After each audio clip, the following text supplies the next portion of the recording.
They said I wasn't beautiful enough. Now they can't believe who I married. Years later, I returned not broken but stronger, successful, and loved in a way that silenced every cruel word.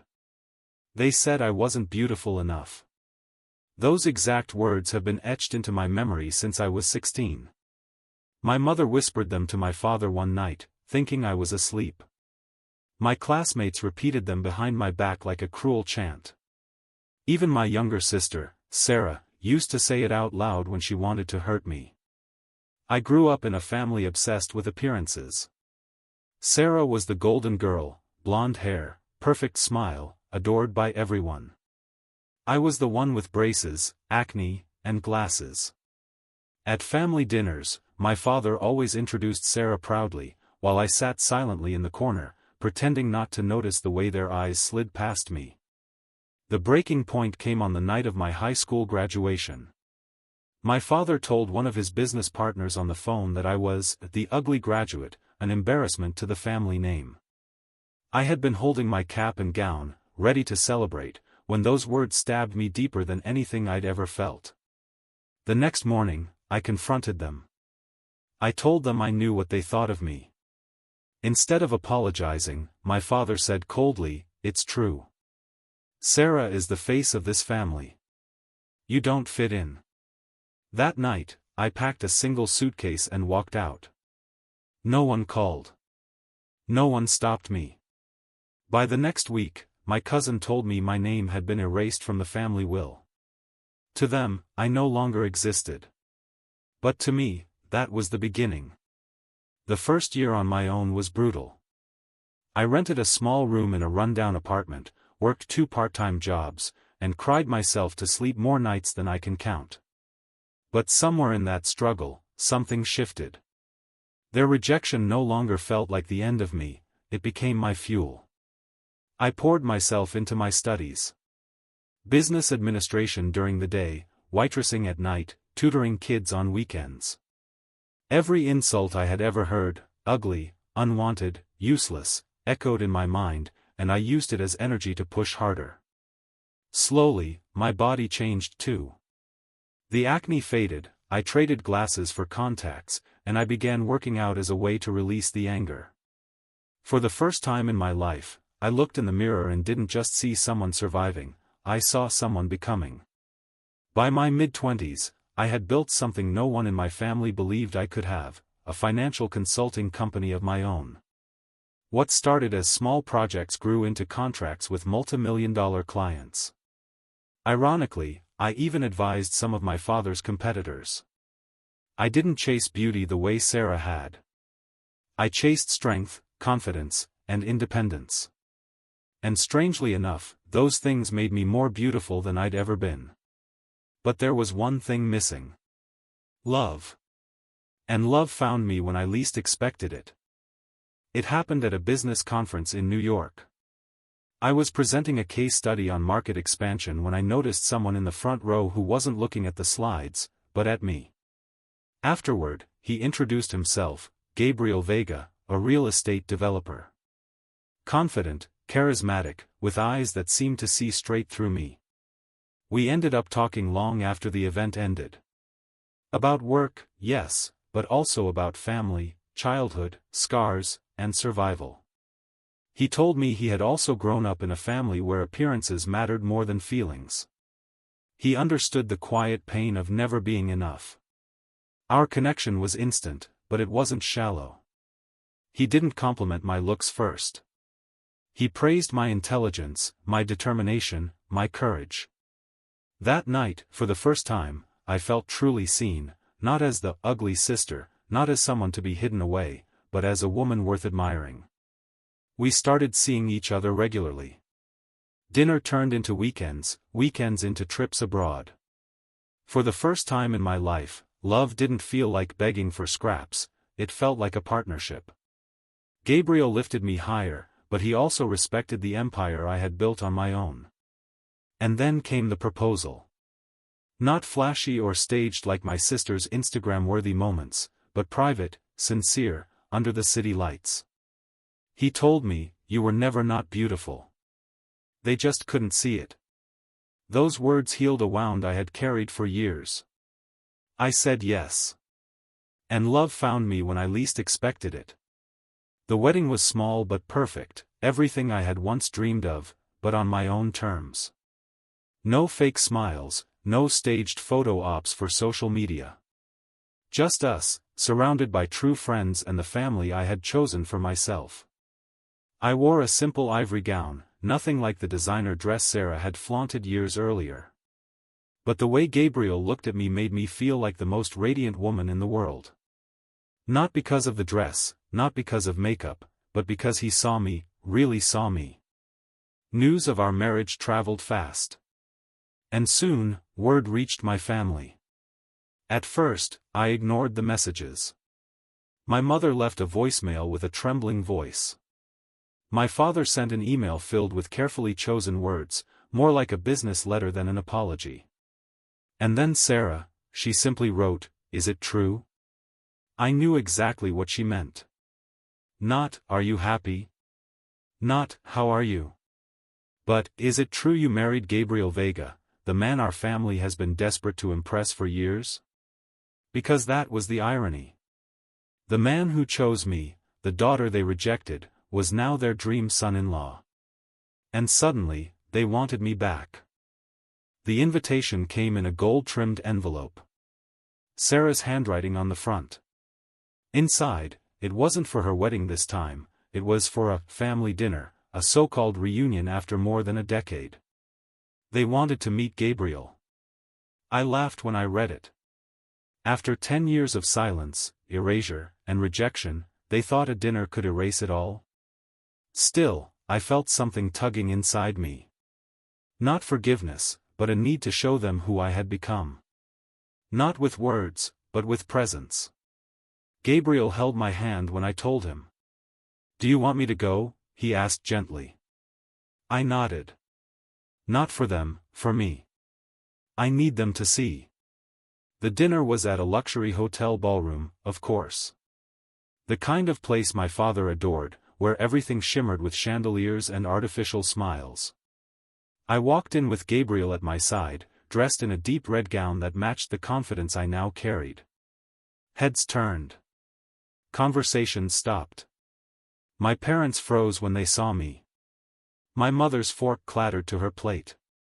Sarah's jaw tightened. Michael, her husband, the golden son-in-law, looked from me to Gabriel with recognition in his eyes. He knew exactly who Gabriel was, and what his presence meant. "Lucy," my father finally said, forcing a smile. What an unexpected surprise. But for once, it wasn't me who felt out of place. It was them. We sat at the long dining table, the kind that looked more like a boardroom than a family gathering. Sarah smiled tightly, clearly trying to regain control of the situation. "You look different," she said, her eyes scanning me up and down. It wasn't a compliment, it was a reminder of who I used to be in her mind. I smiled back, calm and deliberate. 10 years changes a lot of things. Gabriel extended his hand politely to my parents. My father shook it too quickly, as though the contact burned him. He already knew Gabriel's reputation, his investments, his influence in real estate, his connections with people my father had spent years trying to impress. Dinner began with forced small talk. They asked about my work, about my life, about my company. Questions coated in sugar but laced with disbelief. Sarah avoided mentioning the years they erased me, the cruel names, the silence. Instead, she clung to her role as the perfect daughter, as if nothing had happened. It wasn't until dessert that my father leaned forward, voice low, trying to sound casual. "And how did you two meet?" Gabriel looked at me first, then answered smoothly, "At a conference." I was impressed by her intelligence before I even knew her story. He squeezed my hand under the table. "She's the most remarkable woman I've ever met." For the first time that evening, Sarah flinched. My mother's eyes darted between us, calculating. My father forced another smile, but I could see it cracking at the edges. The truth was sinking in, what they once threw away had become something they could never control. And I wasn't finished yet. The tension at the table thickened with every passing minute. My parents exchanged glances. Sarah kept adjusting her hair as if that could distract from the unease in her eyes, and Michael, the perfect son-in-law, looked almost amused by the spectacle. Finally, Sarah broke the silence. "You didn't tell us you kept in touch with the business world." Her tone was sharp, almost accusatory, as though my success was some kind of betrayal. I leaned back in my chair, deliberately relaxed. "I didn't keep in touch," I said evenly. "I built my own." Gabriel smiled faintly, proud. My father's jaw tightened. He was used to being the only Martinez with influence in the city. Now, he was realizing I had not only survived without them, I had surpassed them. My mother tried a softer approach. "Lucy, you look wonderful. Truly. We've missed you." Her voice trembled, but I knew it wasn't guilt. It was fear of losing the image of a perfect family they had curated for years. I placed my hand gently over Gabriel's. "I didn't need to be missed," I replied quietly. "I needed to be respected." But that was never an option in this house. The silence that followed was heavy, broken only by the clinking of cutlery from nearby tables. My father finally pushed back his chair slightly, trying to regain authority. "This isn't the place for old wounds," he muttered. But I wasn't interested in sparing them discomfort. For the first time, I had the power. And I intended to use it. That was when Gabriel surprised me. He turned to my parents, his tone polite but firm. "You don't realize how lucky you are that she still carries your name." And just like that, the room froze. My father's face darkened, the way it always did when someone dared to challenge him. For years, I had been the silent child who swallowed insults.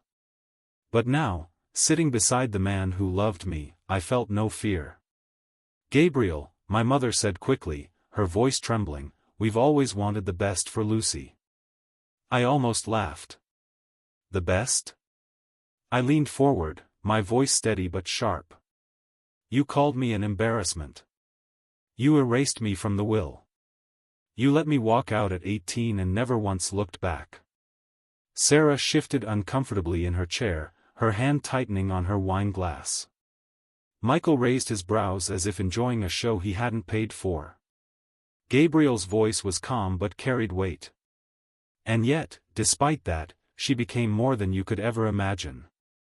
You should be proud, but it seems pride was never in your vocabulary, only appearances." My father cleared his throat, trying to regain control. "We may have been harsh. But look at you now. You've proven yourself. Isn't that what matters?" The audacity almost made me choke. "No," I said simply. "What matters is that I proved myself without you. You don't get to claim my success as if it were part of your plan." The silence that followed was deafening. For the first time in my life, I saw something new in my parents' eyes, not authority, not disdain, but uncertainty. Sarah finally tried to cut through the tension. "Lucy, we're family. We should put the past behind us." I looked her straight in the eyes, my lips curving into a cold smile. "Funny. That's easy to say when the past never buried you." Her smile faltered. And in that moment, I knew they were finally seeing me, not the girl they dismissed, but the woman they could never control. The evening unraveled quickly after that. My parents tried to maintain composure, but the cracks showed. My mother's eyes darted nervously to the other tables, terrified that anyone might overhear the truth about our perfect little family. My father forced polite laughter, his voice strained as he tried to change the subject to business and politics. But Gabriel didn't let them. Every time they tried to steer the conversation away, he brought it back, to me, to my accomplishments, to the empire I had built on my own. He spoke about me with such admiration that it unsettled them more than any accusation ever could. Sarah grew restless. She couldn't stand being overshadowed. She leaned closer, her words dripping with venom. Well, Lucy, you certainly changed. But deep down, you're still the same girl desperate for validation. I smiled. Not cruelly, but with calm certainty. No, Sarah. I was desperate once. But not anymore. The difference is, now you're the one desperate, for me to stay silent. Her face paled. Michael coughed into his glass to hide a smirk. It was clear he was enjoying her discomfort far too much. I stood then, smoothing the fabric of my red gown. Thank you for dinner, I said softly. It was illuminating. Gabriel rose with me, ever steady. As we turned to leave, I felt every pair of eyes at that table burning into my back, just as they had years ago when I walked out of their house with a single suitcase. Only this time, the weight on my shoulders wasn't shame. It was power. And I wasn't done with them yet. As Gabriel and I stepped out of that glittering ballroom, I finally exhaled. The night air felt different, lighter, freer, like I had finally closed a chapter that had haunted me for years. But it wasn't closure in the way they wanted. I hadn't forgiven them. I hadn't gone back to being the daughter they once rejected. No. I had walked in as the woman they could never control, and I had left with my head held high. On the ride home, Gabriel squeezed my hand. You don't owe them anything, he said. His words were gentle, but firm, like a promise. And he was right. For so long, I had lived with the echo of their voices, ugly, unworthy, unwanted. But that night, I realized those echoes were gone. Replaced by the sound of Gabriel's laughter, the steady beat of my own heart, and the certainty of a life I had built without them. I wasn't the girl they called not beautiful enough. I was the woman they could never have imagined, confident, successful, and loved beyond measure. And the irony? The man they once would have begged Sarah to marry had chosen me instead. For the first time in my life, I didn't need their approval.